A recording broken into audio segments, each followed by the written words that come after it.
What's up, party people? It's Keys Dan with RadioWhat.com, DJLittleRock.com, coming to you live and in living color from the Radio What studios. And this is my podcast, What Makes You Famous? It's an extension of the RadioWhat.com internet radio station that I've been running for quite some time. And if you need DJ services, where do I always send you? DJLittleRock.com. One more time. DJLittleRock.com. Check availability and get a free price quote. And maybe you could have me at your next event. You know I like to party with the people. The people need to be entertained. Are you not entertained? Make your next thing a big one. Speaking of entertainment, today on the program, I have John Heinrich, the Heinrich Maneuver. I'm giggling just saying it. You don't know who John... Oh, you don't know a lot about John Heinrich. You know of John Heinrich. Well, you're going to get to know a little bit more about John Heinrich in the next few minutes, so stick around. This week's shows, I have my one public show, the Video Dance Party Karaoke Jam on Friday night at the Rab in Conway, Arkansas. Full bar, kitchens open, pool tables. They got a pool tournament on Friday nights, so if you want to try to make some money, try your hand at playing pool, I encourage you to check out the Rab in Conway, Arkansas. But of course, you're the stars of the show. It's karaoke. Yeah. You don't have to be a star, baby, to be in my show. Always a good time at the Rab. 8 p.m. until 12:30 in the AM. Friday night, Conway, Arkansas. The Rab, R-A-B. All right, that's enough intro. Oh, yeah, that's right. The weekend. I definitely have. I have weddings. Weddings on Saturday. I'm so happy that weddings are back. That's where I get to have some fun with people at their best times. Yeah, weddings. So, all right, that's enough intro. Let's get into it with John Heinrich. Now, I got him on Skype. If you're listening to the audio version, I encourage you to check out the video version on my YouTube page, youtube.com/user/KeysDan, or just look up Keys Dan. You'll see the Radio What logo there, and all my podcasting and radio stuff is there. All right, let's Skype John Heinrich now.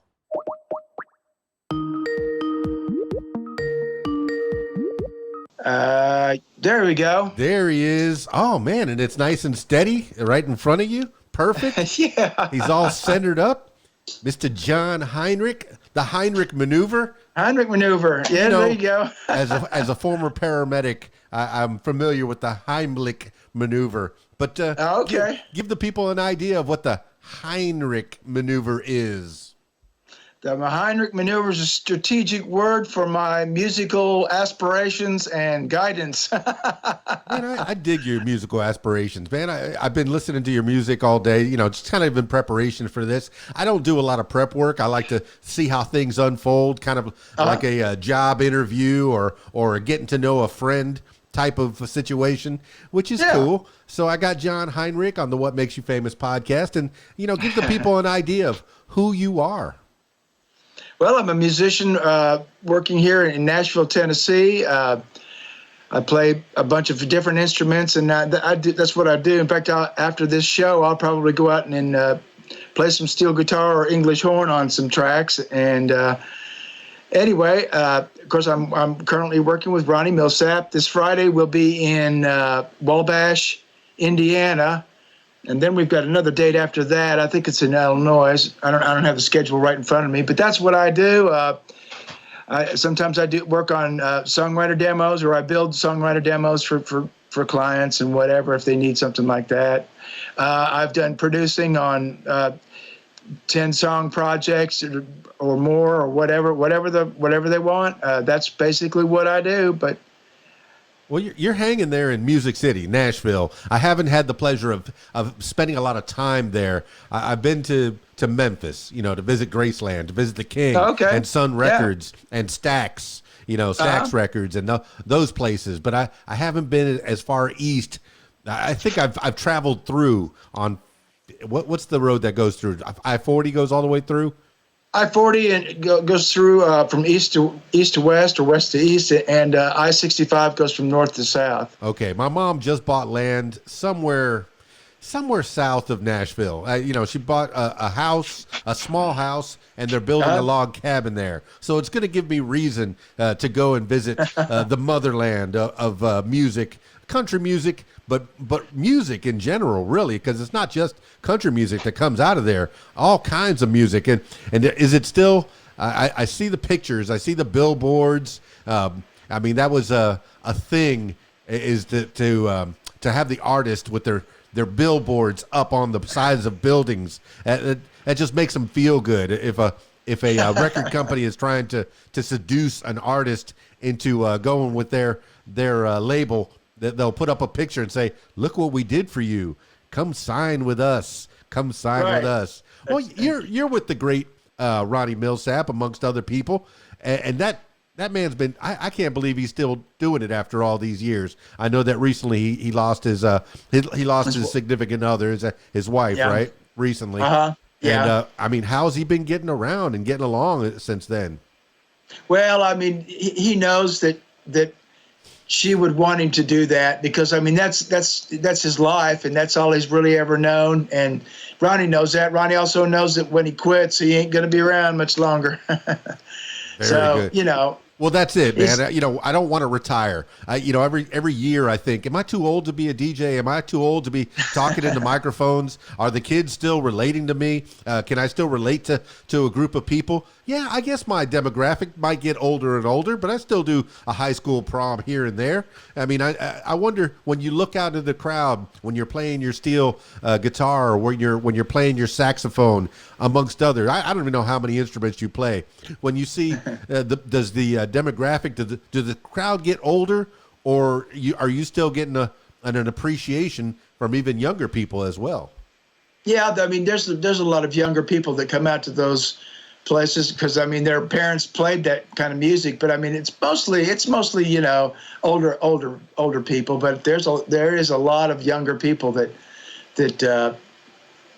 appreciate his music. Of course, I mean there was a security guard that was there watching our not office, but where we had our clothes and everything for the last gig, and he didn't know who Ronnie was, and I told him who he was, and he heard the music and he really liked it. He ended up really liking it, Okay, all right. So just I was at the end of that story, I was already projecting that the clothes got stolen or something. But no, he did a good job. He did a good job. He protected your equipment and your gear, and right. And then he enjoyed the music as well. But he was a younger person then.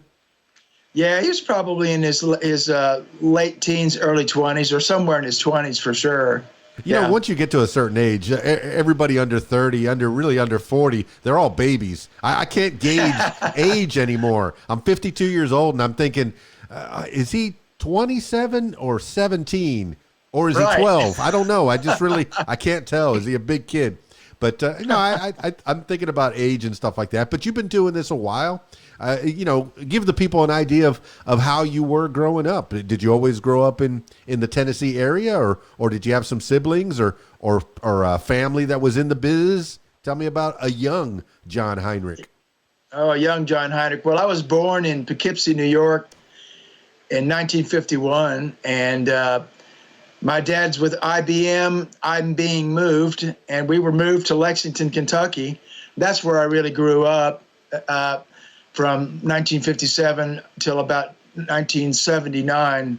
Of course, I had all my schooling there and everything. In 1979, I had a friend that I had been working on the road with. He went over to Brussels, Belgium. He came back.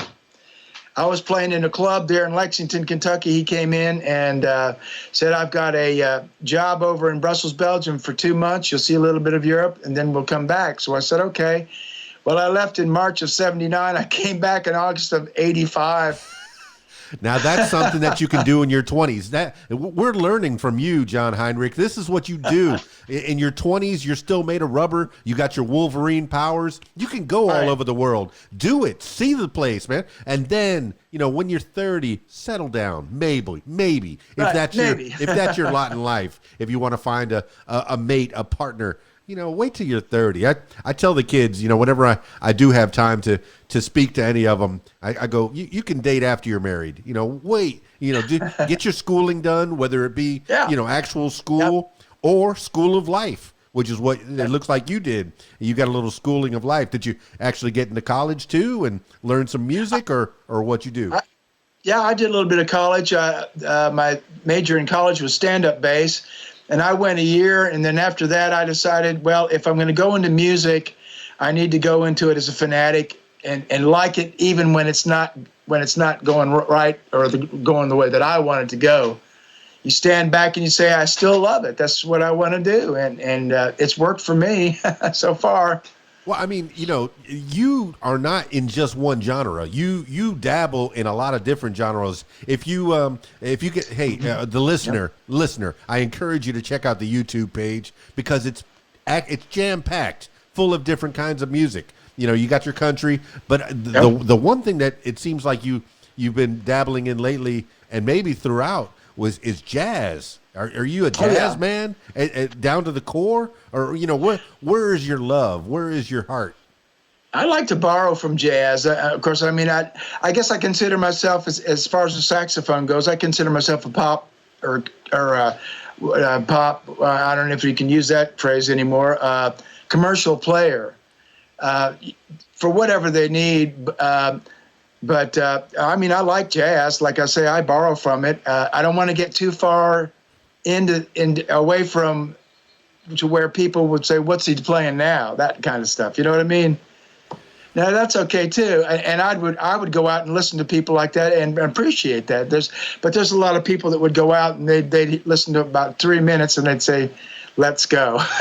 No, I don't want but I don't want you to limit yourself creatively. If you want to put okay, I look at, all right, you're talking about the young people, or we're talking about the young people. Taylor Swift, whenever they had her make an album, you have to have at least 2 country songs on this next album to satisfy your label. No, and she didn't want to do country at that time. Shania Twain ran into the same problem. Faith Hill, some of these other people that were trying to dabble in both. Amy Grant, they tried to dabble in both sides. Even Vince Gill had to come up with a whole other persona just to so he can dabble in a whole other field. And Chris Gaines, like it or don't like it, it was something different. It was something that he was trying, But right, I mean, go ahead.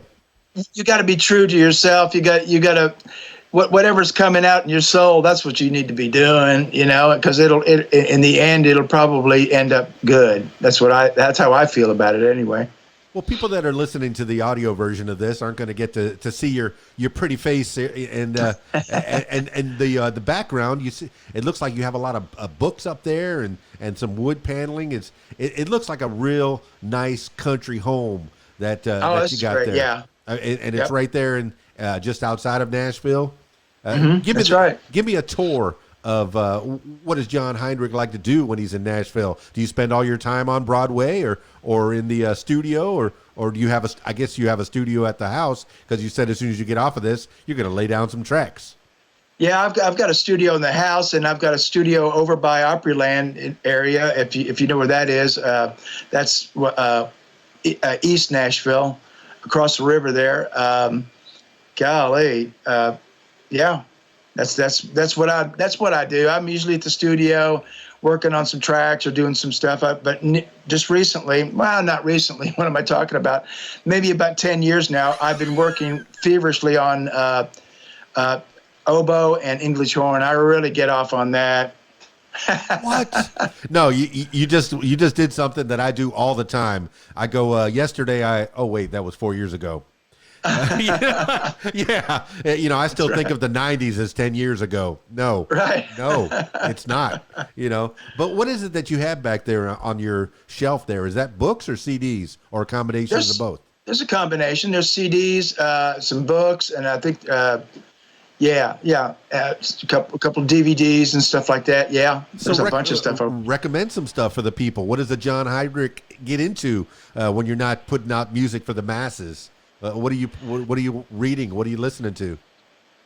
Right now, I'm listening to a lot of classical music because I'm trying to get the crux of oboe and get into all that stuff.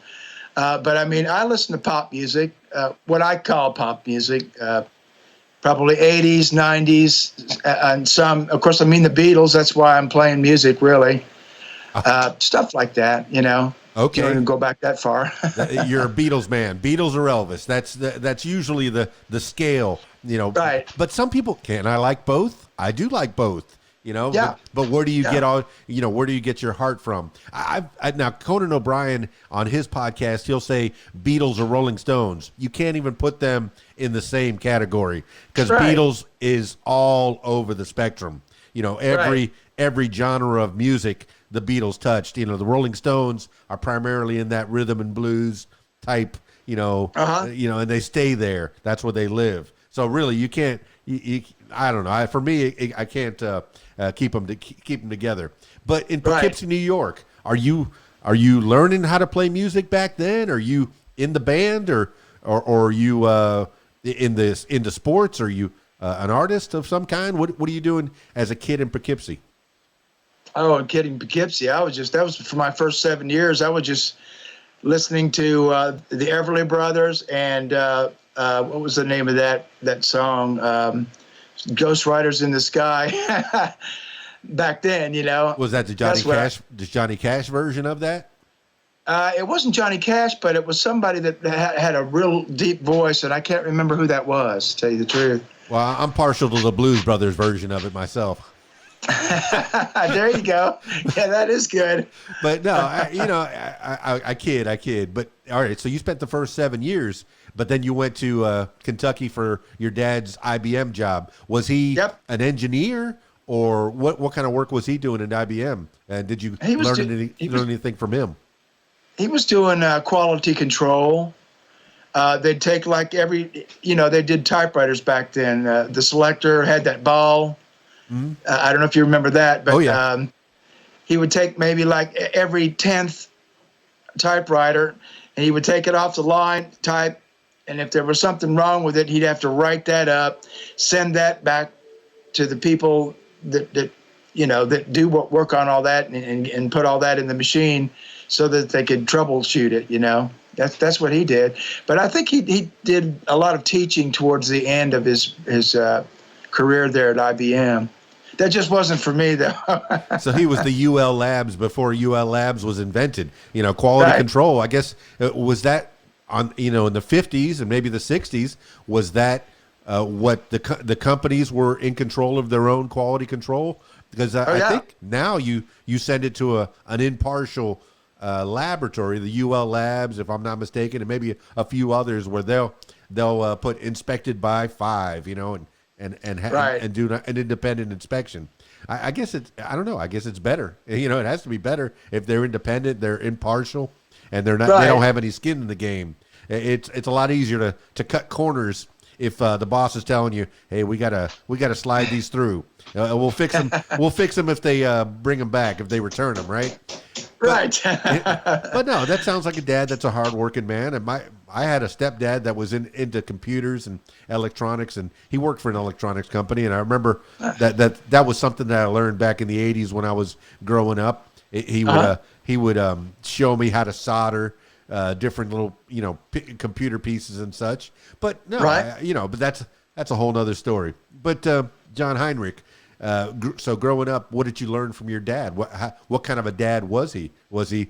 And the kids have to know that dad goes off to work and he comes home, and yes, he wants to spend some time with you, but he's tired. Exactly. But I mean, tell me how your dad was working all day. I might be the same thing, but I mean, on the weekends, that's if I worked with my father, that's what I did. And you just mentioned something, soldering and stuff like that. That's where I learned all that from him. I remember cutting the threads in lead pipe.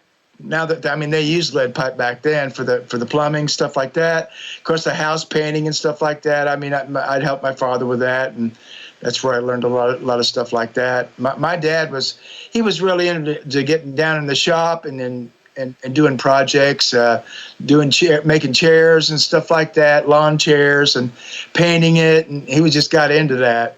See, it's good to work with your hands, man. There was a time in my 20s when I was working on fire hood systems in kitchens, and you had to thread the pipe. And I remember, just Right. working, threading the pipe. That was pretty fun, but it was always that black pipe, so my hands came back black, just terrible. And I was like, oh, I'm never going to get a date like with these hands.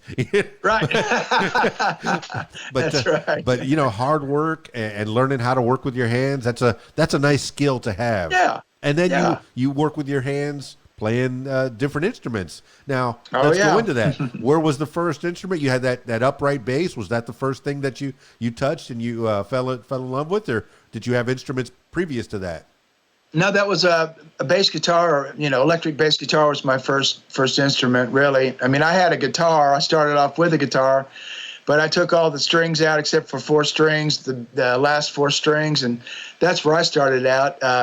I went into from there, and got myself a real bass guitar from there, and went through a bunch of different guitars and stuff like that. I picked up pedal steel guitar in the late '60s. And then I picked up saxophone in, I think, around '78.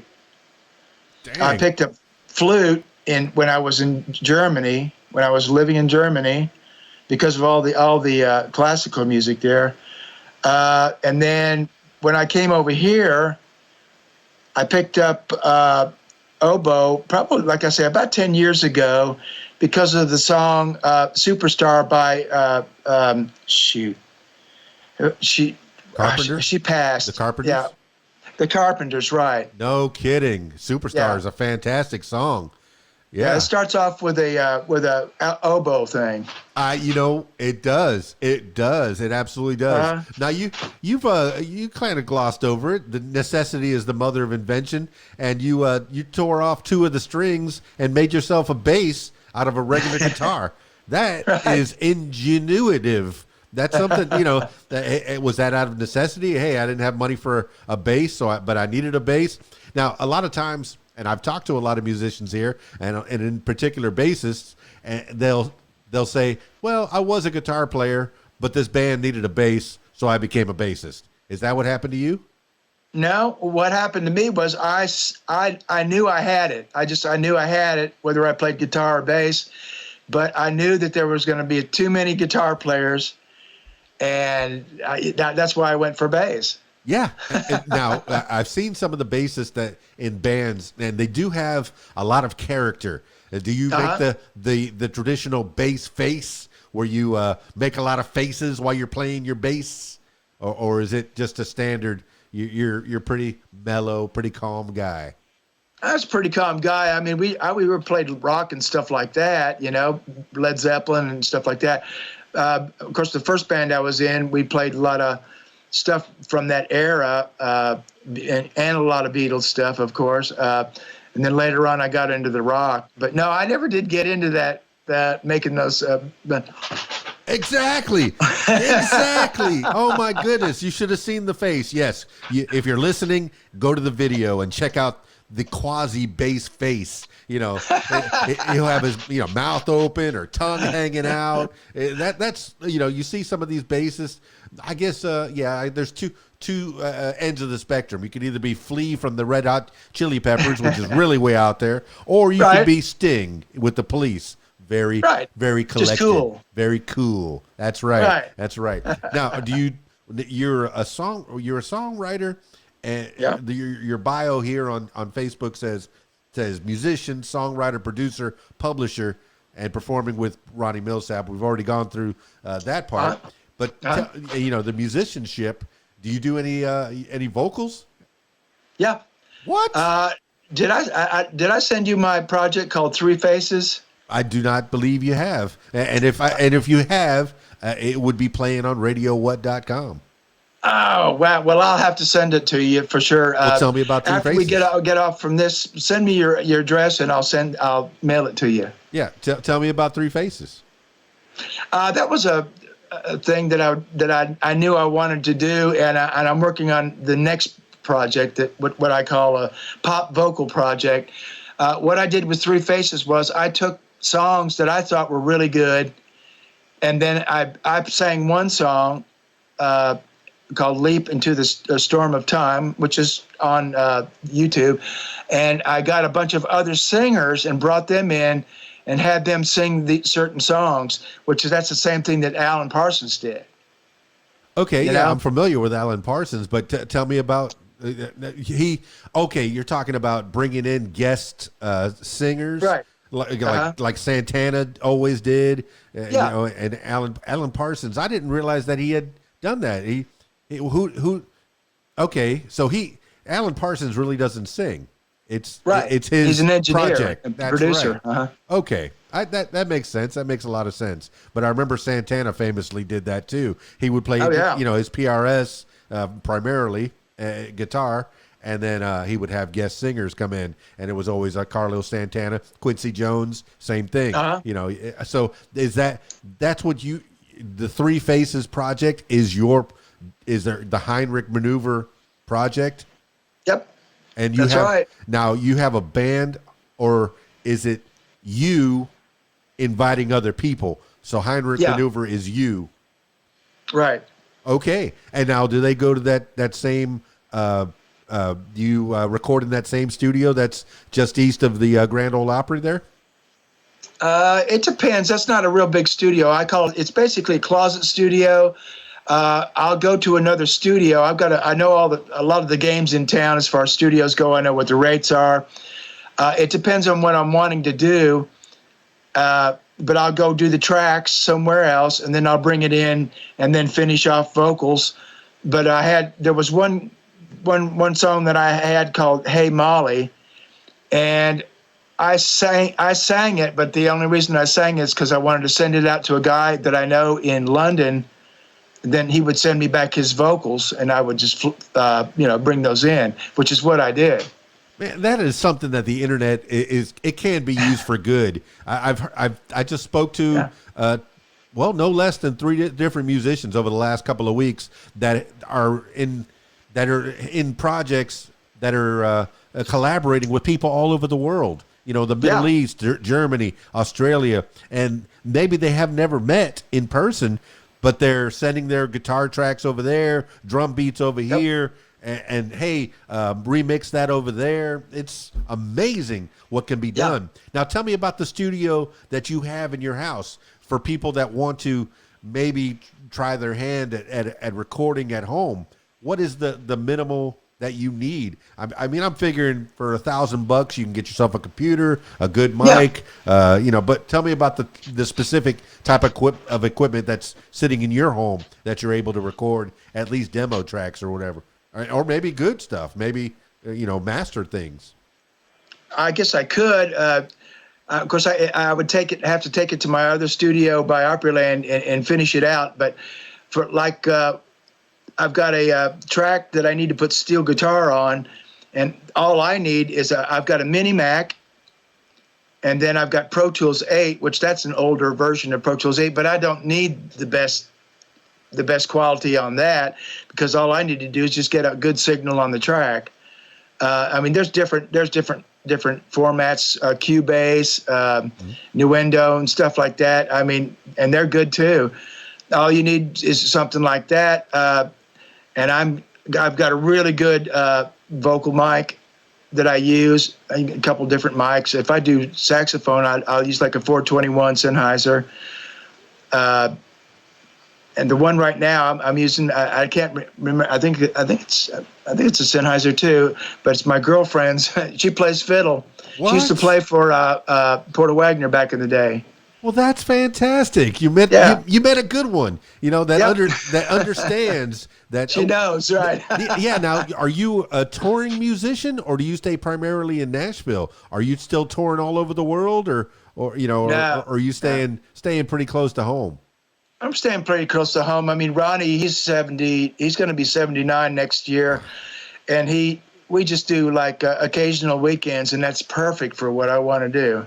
That is fantastic. You can get home every night. Now, that's one thing that people don't understand is, they want to be, rich and famous, but it takes a toll on a family. And I'm glad that you found yourself a girl that knows, hey, if you got to go away for a week, she'll kind of understand. She'll miss you, Right. but she'll kind of understand. Or maybe you might need a fiddle and you'll take her with you. That's nice. Right. Have you ever played? I'm guessing. Have you played projects together? Yeah, I mean, I've done stuff for other people that wanted like a string section, and we'll build a string section or something like that. I've done that with her, or they want a country fiddle, and I'll play steel on that track. We've done that before. Oh, but she's so busy with what she's doing, it's hard to get her on doing anything. No kidding. Would you consider yourself a hired gun? I guess is what they say, a studio musician. Somebody, if somebody needs some studio work now rattle them off. Give me a laundry list of the different musical instruments that you're proficient in that people can call on John Heinrich and say, hey, I need this. Okay. Pedal steel, of course, saxophone, and I've got alto, tenor, soprano, and bari sax. Then I've got a dobro. I do that a lot. Then I've got my flute, and I've got a piccolo too. I mean, you're going to hardly ever need that, but I've got one. Then I've got a lap steel. Then after that, I've got clarinet, and I've got a bass clarinet. That's another instrument you don't find very often. Bass clarinet, and then let's see, I've got a banjo guitar that I can do rolls on. Just get a basic banjo sound in the background, put it in the background, and you've got that that kind of a thing going on in the background. So it's a banjo, a guitar that sounds like a banjo. Is it still the round shape of a banjo? Yeah. But it's what is it? Electric? You can get them electric, but I like acoustic better. Because you said a banjo guitar. Is that the accurate name for it? Because I've just heard it's a banjo. I've heard it called a ganjo. A ganjo. Okay. I need to look that up. See, these are things you're going to teach me a few things, and my listener as well. And so, all right, John Heinrich. That's a lot of instruments. How many of those? Let me also say oboe and English horn, because I just did a English horn for somebody out in California there. Wow. Yeah. Wow. That's a lot of instruments, man. Now, have you made any albums, on your own, just laying down track after track? Because if you're using that Pro Tools, and I guess I use Adobe Audition, but if you're using that Pro Tools, you can lay track after track after track. Have you done whole songs on your own? Yeah, because I've used a drum track off of a keyboard, and I don't particularly like that because it's different. It's just not the real thing. But there are a few tracks that I would use that on, just depending. But I mean, you could also build a track like that as a demo to say, hey, when you do a real session, then you could play that and say, this is what I want. Man, I'm reading between the lines. You're a connoisseur, and you want to make sure that a musician gets a job. Right. There's a guy that's been beating the drums, and he needs some work. You want to give him that work. You'd rather not use the electronic. And maybe that wouldn't make your dad so happy because he probably made a synthesizer at some point at IBM. All right, hey, we didn't talk about your mom. What kind of work did your mom do, or what was she into, or was she taking care of some kids? How many brothers and sisters you got? Well, I got one brother, and he's in Frankfort, Kentucky right now, and he's retired, just taking it easy. My mother was a registered nurse, and of course she passed in 1964. So I was probably around 12 or something like that when she passed. Wow. But she was a good mother.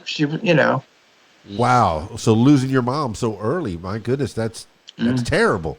But you had her till 12. But it was primarily you, the dad, and your bro, and just the boys all getting into mischief together.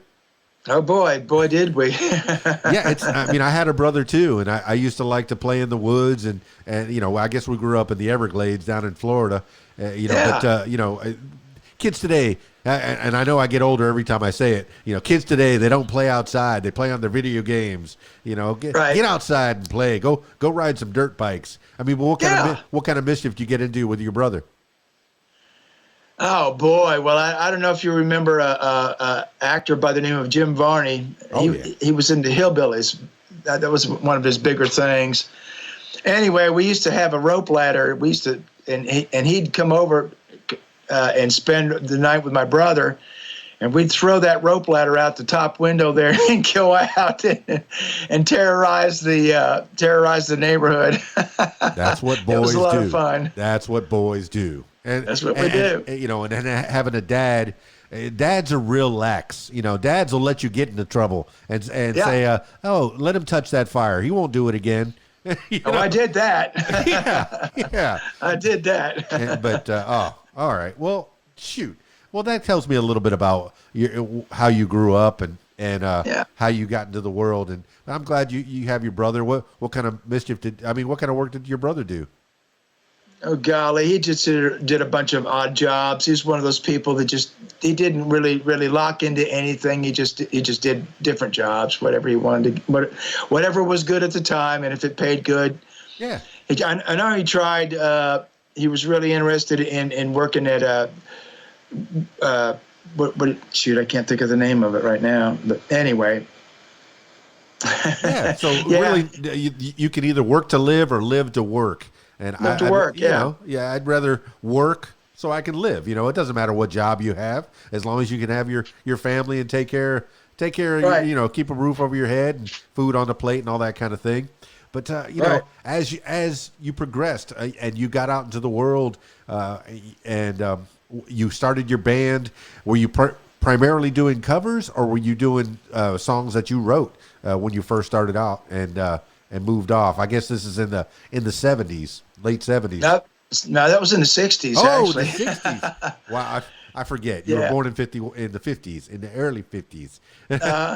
But man, you've been doing it a long time. A lot of cover stuff, and then after the band was together for a while and everybody gelled, that's pretty much I started writing stuff or dabbling anyway, trying to get things going. So did you ever do any of that world tour, that cross-country tour? Or was it always, hey, let's hang close to home? Yeah, back then it was, yeah. So no touring at all? I mean, what is it you want to do when you grow up? No, what is it that, that you want in the future of the Heinrich maneuver? I just keep going the way that I'm going right now, and I mean, let things happen the way that they fall. I'm up on a certain ladder, up the ladder so far right now, and of course I do a lot of networking to try to keep things rolling. So I'm just going to let things ride the way they are right now. I feel comfortable with it, and it worked for me so far. So well, it seems like people know who you are. You seem like a nice guy, and a very personable guy, a very smiley guy. And so fame hasn't hardened you or pushed you off, but it can. It can, when people tell you, oh, you're the greatest, then you come home and and your girl tells you, well, take out the trash, greatest. Right. Kind of grounds you a little bit, but which is probably a good thing. But you've gotten to this level, you're comfortable at this level, you're playing music for several different bands. You got your own project. Hey, give shout outs to the people that have helped you along the way. Some of the studios or some of the people in the bands that have helped you along the way that you really want to give credit where credit is due. Oh golly, well let me think. Wayne Jackson is somebody I really want to give credit to. He was the trumpet player for the Memphis Horns, and he hired me to be in the Memphis Horns. Andrew Love was the black saxophone player that played with Wayne. What year? Of course, they did all that soul stuff from the '60s on up through the '70s and '80s too. Well, what years were you in the Memphis Horns? Golly, that was maybe around 2005 till Wayne left for West Memphis, which that's where he was from. Okay. And that was around 2000. 10, maybe something like that, Well, if I remember right. That's here in Arkansas, where I'm at right now, where Oh, okay. I hang my hat. I'm here Yeah. in Central Arkansas. I got a buddy who came out of West Memphis. I think he worked at FedEx out there in the and then he also has a band. So Oh, okay. yeah, but Yeah. but yeah, man. So, but this is in the 2000s, and I like to put a timestamp on them. Any other shout outs you want to give? Buddy Killen, all these people have passed. Oh, Buddy Killen, who owned the Stockyard restaurant, I picked up a job there when I came back from Europe, and I was there from March of '86 till I think August or September of '95. I think that's what that was. But that was the place to be in Nashville during that time. Everybody and their brother came through that place and would come down to the Bullpen Lounge. That's where we were playing at. That was a really good job. It paid good. And, of course, I mean, during that time, I also went out with Hank Jr. for like 3 months because they went to go pick up the saxophone player, and his girlfriend answered the door and said he's not going. So they called me and said, do you want to join the band for the rest of this tour? Those people, you know, they helped validate what I was doing, or especially, like I said, golly, yeah. so you were a touring musician back in the 90s. Like, how far did that tour go? Well, I mean, Stockyard, that was a sit-down job down here in Nashville at the Stockyard. The Hank Jr. thing, that was just that was 3 months. Yeah, but where did you go? Where did you end up? Well, I went back to the Stockyard. I got my job back at the Stockyard after that. I'm saying with Hank Jr., how far did you go? Did you go anywhere around the country? Oh, yeah. We went everywhere, Canada, and then went over and did California on down. Golly, we went in a lot of different places, yeah. How did you like the experience of touring rather than staying home? I didn't mind it. I mean, it was different, you know.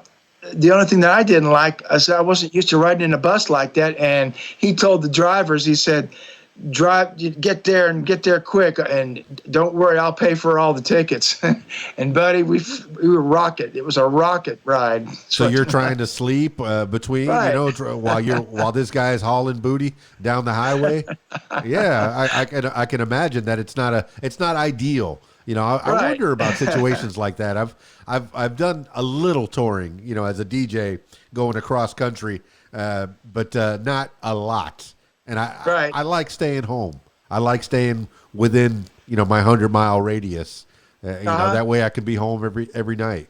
And I appreciate that. Yep. And you appreciate that as well. Now, a lot. Now, your girl, you said that you've done a few things with her, but she's a working musician as well. Does she tour away from home, or is she home every night as well? She's pretty much home every night as well. She might have something where they do it like a fiddle seminar, like out in Arizona. But I think she decided not to do that. But no, she pretty much stays at home. She's a homebody. I'd have to say that. She admits that she's a homebody. It sounds like you have a real good situation going on there, John Heinrich. I appreciate it so much, man. Any kids that are doing anything? Do you have any kids? I've got a daughter that's living in Berlin right now. She's a manager in a dress shop over there, and she's doing really well. My ex is over there. Of course, I'm on good terms with her, so it's always good to keep in touch with, you know, because she gives me a different perspective on the kid than the kid gives me. So, of course, she's my daughter's, she's 27 now, and she'll be 28 coming up in March. So. Yeah, I got one about that age too. Made me a grandpa twice. You know. Wow. Yeah, I'm too young to be a grandpa. Oh well. Same here. It's what happens. It's what happens. But no, that's right. When you said Berlin, I wondered how she got there, but I see she's there with her mama. And it's tough to be so far away. Mine's only in Gainesville, Florida, and I never get to see her. And right. You know, it's many hours away, and that's a little bit of a heartbreak, I think, is to have your kids so far away from you. But at least this internet thing, you get to keep in touch. I know yeah. that you're big on the FaceTime, but I'm glad Yep. that you discovered Skype just for this interview, and I appreciate it so much. Any other avenues you want to explore? Anything you want to talk to people about and tell people about your projects besides the Three Faces thing? You said there's a part 2 coming out. There's a part 2 coming out, yeah, and I'm looking for material on that right now, and feeling other writers out to see if I want to work with them or how they function. Other than that, I've got a steel guitar project that I've already done called Elements. I'll send you that too, and I've got a CD out called Sean Latia, that's basically around the saxophone stuff. So I'm working on another saxophone project and another steel guitar project, and I'll try to incorporate a lot of my different instruments in those too. Well, I noticed one of the latest videos that you had was Take 5 with a steel guitar. What a beautiful rendition of Take 5. It's a great song. Thank you. One thing that I noticed on your website, johnheinrich.com, is you have not only one but 2 MySpaces. I have my MySpace. I have 11,000 friends on MySpace. I'm not giving it up. Do you get any good out of MySpace? Because I think it's still good for musicians to be a part of that social media. What do you get out of it? I don't know. I mean, I just use it just in case somebody passes by it. But I've got 3. I've got 3 profiles on that. Yeah, I keep my Keys Dan out there because back in in the early 2000s it was huge, and I was on the terrestrial radio station, and I ended up building a good following there. So I don't want to give it up, but like I said, johnheinrich.com is the website you need to go to. It's a beautiful website. It not only highlights you, but all the different people that you've worked with as well, and continue to work with. Who are the other people that you're working with and that are popping up on those on those pictures? Stella Parton. I worked with her. That's Dolly's sister. I worked with her a lot. I've worked with. I haven't posted this. I'm going to post it on Facebook, but I did a session with Tanya Harding. Okay, I heard something about she was wanting to sing. Wait, what is it? What was that project? I need to stay tuned. People want to know. Well, that was somebody hired her to sing on a project, and we got in the studio, and she'd never heard a steel guitar before, so we didn't know what was going on, but she'd stop us and say, there's a noise going on in my headphones.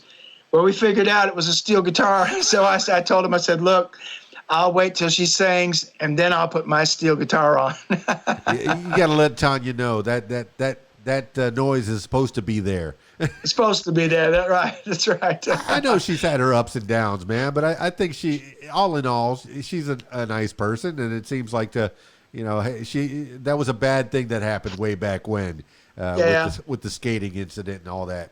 But people know that story. But that's pretty cool that you're working with her, and hopefully she comes back. All this cancel culture is kind of weird. When kind of weird. Yeah, you make one mistake and your whole life is ruined. Right. Right. Let me tell you about one of the best sessions that I ever had. Please. I was working with Wayne Jackson, Memphis Horns. We had myself on sax. Wayne was on trumpet, and we had a Barry sax player, and then there was a trombone player, and we were building tracks around Louis Armstrong. Now, Louis Armstrong had been produced by Cowboy Jack Clement, who was famous he was the producer for Jerry Lee Lewis. Jerry Lee Lewis, that's right. Yeah, the killer. But anyway, the killer himself. Right, the killer. And he had done some tracks with Louis Armstrong. Of course, he had passed by that time. Yeah.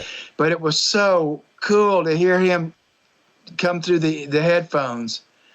And unfortunately, there was a fire in that studio, and I was in a studio about maybe 6 months ago, and somebody had those. Some lawyers had those 6-inch, those 2-inch tapes, and they were going to try to save it, but it wasn't possible. But Oh. that was about the biggest thing that I've ever done. Well, I remember Now, there was a huge thing back in the 90s where people were singing with their long past, fathers and mothers. Natalie Cole and Priscilla Presley did that song with Elvis, and so I remember that was a thing. And what a nice project that would have been. So that never came to fruition. That caught on fire and it was done, huh? Right. Yeah. Wow. That's just darn it. Yeah, so close, to making something that was nostalgic and brand new at the same time. Oh my goodness. Well, that's a beautiful memory to have. Yeah. Even though we can't enjoy it, it's not out there on YouTube anywhere. It's not out there on Spotify. But tell people how to get a hold of you. Well, you can. The best way to get in touch with me would be through my website, John Heinrich, JOHNHEINRICH.com. You just have to put that in the search field, and my website will come up. Oh yeah, and like I said, it's a good website. It's got a lot of pictures, a lot of information. It's really easy in that it's cut and dry. It tells it's about 5 or 6 pages. Tells you about you, tour dates, your media, and your frequently asked questions, and how to contact you, and that's fantastic. And then all your social media as well. Do you get together with these kids and do all your social media yourself, or do you have somebody that runs that for you? No, I've got to be hands-on with that, because I mean it depends on when I'm networking with people. It wouldn't be the same for people that wouldn't be a producer and they're not musicians. Maybe they might know somebody, so I have to adjust things for stuff like that. Or if I'm just talking to a friend or somebody that's not in music, whatever. So I've got to be hands-on with that. Yeah, so I know what's going on. Well, you heard it here, listener. When you put a contact out for John Heinrich, you're going to get John Heinrich. The team is small and distinguished. That's right. Do you have a record label, a producer that works with you all the time, or is this an independent solo project primarily? Yeah, it's pretty much solo. I mean, I've got people. There's a person down in Texas that helps me with promotion, to where if I need to get promoted to somebody, I mean, I can't blow my own horn because that doesn't work real well. So I have her do that, and I've got somebody here in Nashville that helps me with that kind of a thing too. The same thing. Depends on what you're wanting to do and who you're talking to and what they're doing too. Fabulous. Well, I'll blow your horn for you. Thank you, John Heinrich. Heinrich Maneuver. Look it up. And no, I love that it's Heinrich Maneuver. That just that touches me. It tickles me as a former paramedic. It tickles me. I love it, But John Heinrich, it was a distinct pleasure chatting with you. I hope this is not the last time that we talk. I'll follow you around on social media, and if you have any new projects that come along, come on back and we'll chit chat some more. But usually I finish these things off with last words for the people. John Heinrich, this could be words to live by, something you heard a long time ago, maybe a family member told you, or a mantra that you wake up with every morning, or just whatever pops into your head at this moment in time. John Heinrich, Heinrich Maneuver, last words for the people. You've got to believe in yourself, and because there are a lot of people that'll tell you you're doing the right thing. There's some people that are going to tell you you're doing the wrong thing. You gotta believe in yourself and follow your instincts, because if you follow your instincts, they're probably about 95% right most of the time. That's what I'd say. Oh my goodness, John Heinrich. Now that is a cool cat and a very talented cat. I cannot play an instrument. He plays several instruments. I mean, I thought he was done with the list, and then here comes another couple of instruments that pop out. So beautiful, So beautiful, so talented. I know if I put my mind to it, I could play those guitars that are sitting there. I could play that piano that's sitting over there. I could play that harmonica that's sitting over there. Yeah, if I put my mind to it. But I just enjoy talking to people. I enjoyed talking to people just like John Heinrich that have a story that can give insight onto how they became who they are. And, not just where they're from, where they are, but where they're going, what they want. And he wants more of the same. He wants you to reach out if you need an instrument that he is proficient in and you need that instrument on your album, on your track, on your record. Call him up. Find him. JohnHeinrich.com. The links are in the show notes. Check it out. It's such a cool cat, though. Really, really. I mean, he could have been that bass face guy. How about that face he made? That was pretty cool. That was pretty cool. He knows what bass face is, but he's the cool guy on the bass. Yeah. All right, that's it for this edition of What Makes You Famous. Thank you so much, John Heinrich, for being on the show. I appreciate that so much. Now, I'm turning my attention to you. If you would like to tell your story, I encourage you to give me a call, 501-470-6386, or email info@radiowhat.com. That's it for me. It's Keys Dan, radiowhat.com, djlittlerock.com. Peace. I'm out of here.